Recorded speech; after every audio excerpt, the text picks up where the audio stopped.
In case you're wondering, no, I'm not wearing a dress. And no, I'm not saying what I'm wearing underneath. This is a ko. This is my national dress. This is how all men dress in Bhutan. That is how our women dress. Like our women, we men get to wear pretty bright colors. But unlike our women, we get to show off our legs. Our national dress is unique. But this is not the only thing that's unique about my country. Our promise to remain carbon neutral is also unique. And this is what I'd like to speak about today, our promise to remain carbon neutral. But before I proceed, I should set you the context. I should tell you our story. Bhutan is a small country in the Himalayas. We've been called Shangri-La, even the last Shangri-La. But let me tell you right off the bat, we are not Shangri-La. My country is not one big monastery populated with happy monks. The reality is that there are barely 700,000 of us, sandwiched between two of the most populated countries on earth, China and India. The reality is that we are a small, underdeveloped country doing our best to survive. But we are doing okay. We are surviving. In fact, we are thriving. And the reason we are thriving is because we've been blessed with extraordinary kings. Our enlightened monarchs have worked tirelessly to develop our country, balancing economic growth carefully with social development, environmental sustainability, and cultural preservation, all within a framework of good governance. We call this holistic approach to development gross national happiness, or GNH. Back in the 1970s, our first king famously pronounced that for Bhutan, gross national happiness is more important than gross national product.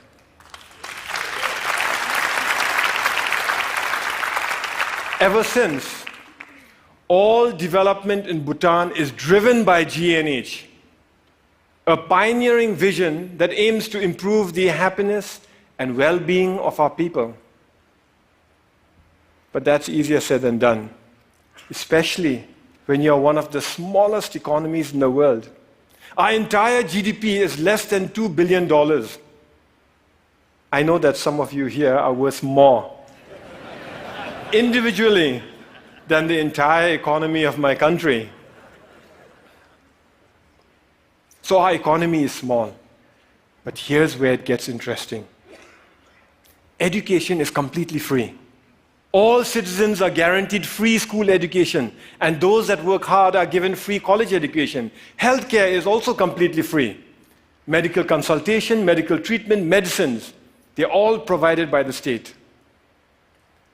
We manage this because we use our limited resources very carefully, and because we stay faithful to the core mission of GNH, which is development with values. Our economy is small, and we must strengthen it. Economic growth is important, but that economic growth must not come from undermining our unique culture or our pristine environment. Today, our culture is flourishing. We continue to celebrate our art and architecture, food and festivals, monks and monasteries. And yes, we celebrate our national dress too. This is why I can wear my ko with pride. Here's a fun fact. You're looking at the world's biggest pocket. It starts here, goes round the back, and comes out from inside here. In this pocket, we store all manner of personal goods, from phones and wallets to iPads, office files, and books. But sometimes, sometimes even precious cargo. So our culture is flourishing, but so is our environment. 72% of my country is under forest cover. Our constitution demands that a minimum of 60% of Bhutan's total land shall remain under forest cover for all time.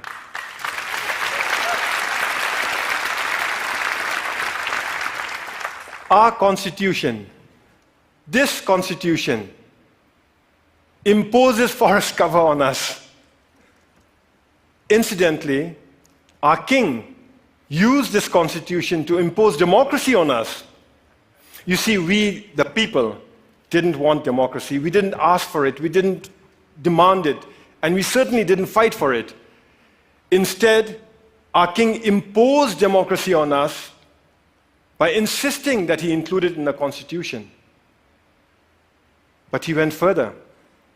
He included provisions in the constitution that empower the people to impeach their kings, and included provisions in here that require all our kings to retire at the age of 65.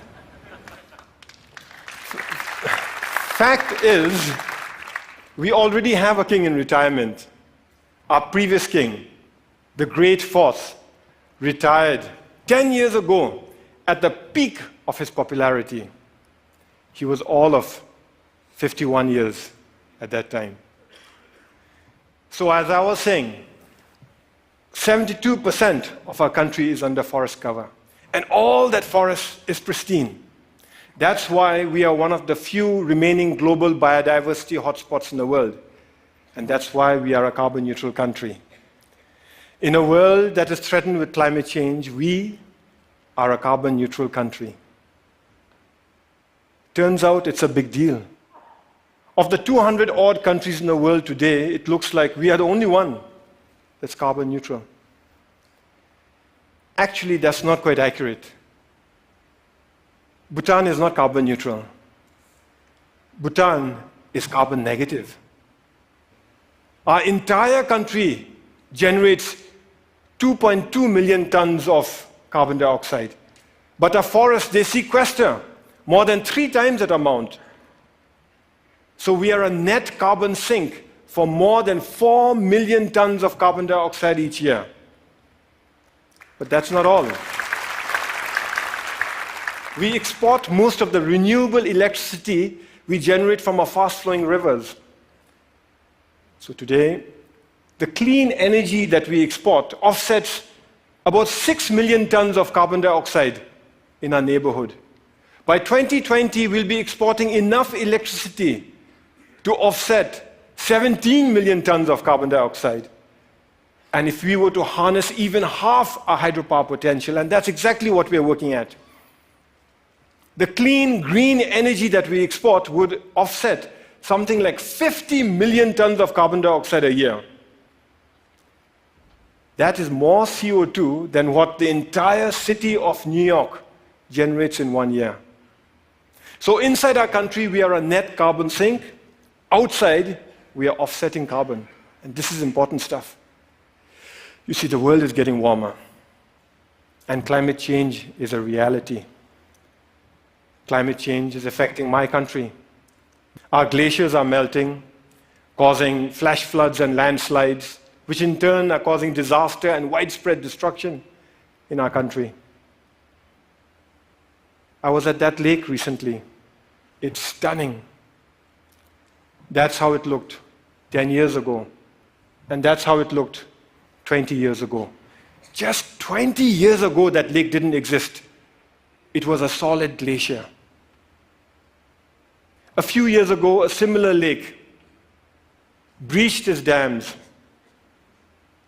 and wreaked havoc in the valleys below. That destruction was caused by one glacial lake. We have 2,700 of them to contend with. The point is this: my country and my people have done nothing to contribute to global warming. But we are already bearing the brunt of its consequences. And for a small, poor country, one that is landlocked and mountainous, it is very difficult. But we are not going to sit on our hands doing nothing. We will fight climate change. That's why we have promised to remain carbon neutral. We first made this promise in 2009 during COP15 in Copenhagen. But nobody noticed. Governments were so busy arguing with one another and blaming each other for causing climate change that when a small country raised our hands and announced, we promise to remain carbon neutral for all time, nobody heard us. Nobody cared. Last December in Paris, at COP21, we reiterated our promise to remain carbon neutral for all time to come. This time we were heard. We were noticed and everybody cared. What was different in Paris was that governments came around together to accept the realities of climate change and were willing to come together and act together and work together. All countries, from the very small to the very large, committed to reduce their greenhouse gases emissions. The UN Framework Convention for Climate Change says that if these so-called intended commitments are kept, we'd be closer to containing global warming by 2 degrees Celsius. By the way, I've requested the TED organizers here to turn up the heat in here by 2 degrees. So if some of you are feeling warmer than usual, you know who to blame. It's crucial that all of us keep our commitments. As far as Bhutan is concerned, we will keep our promise to remain carbon neutral. Here are some of the ways we are doing it. We are providing free electricity to our rural farmers.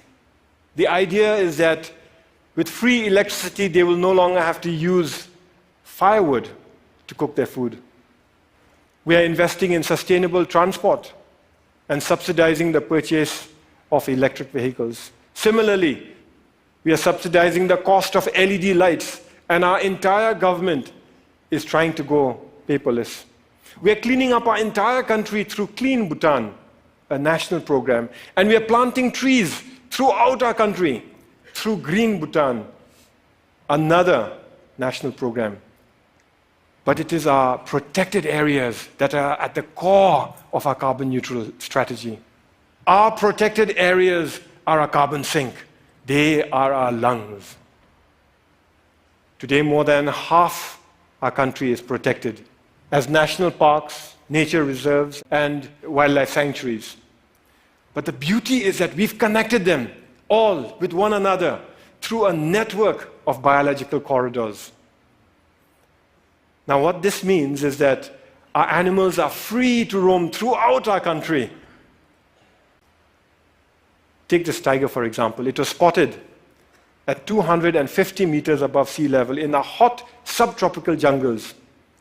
2 years later, that same tiger was spotted near 4,000 meters in our cold alpine mountains. Isn't that awesome?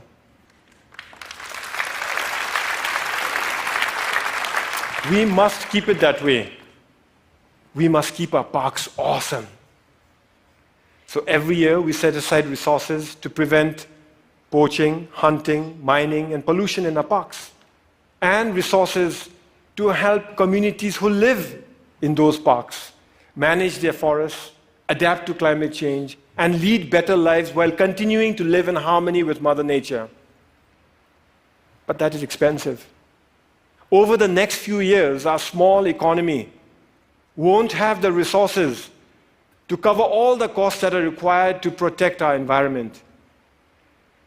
In fact, when we run the numbers, it looks like it'll take us at least 15 years before we can fully finance all our conservation efforts. But neither Bhutan nor the world can afford to spend 15 years going backwards. This is why His Majesty the King started Bhutan for Life. Bhutan for Life gives us the time we need. It gives us breathing room.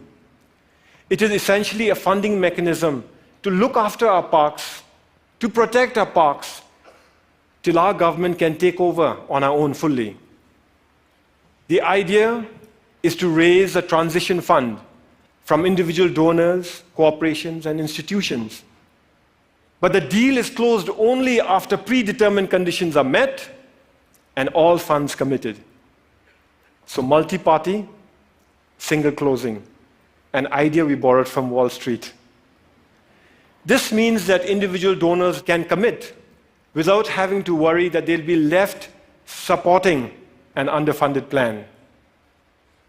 It's something like a Kickstarter project, only with a 15-year time horizon and millions of tons of carbon dioxide at stake.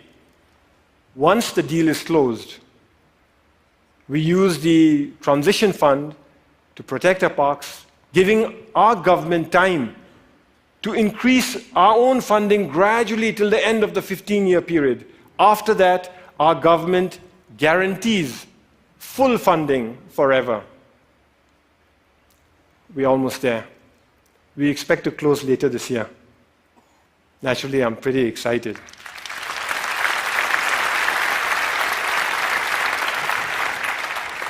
The World Wildlife Fund is our principal partner in this journey. And I want to give them a big shout out for the excellent work they're doing in Bhutan and across the world. Whew, it is getting warm in here.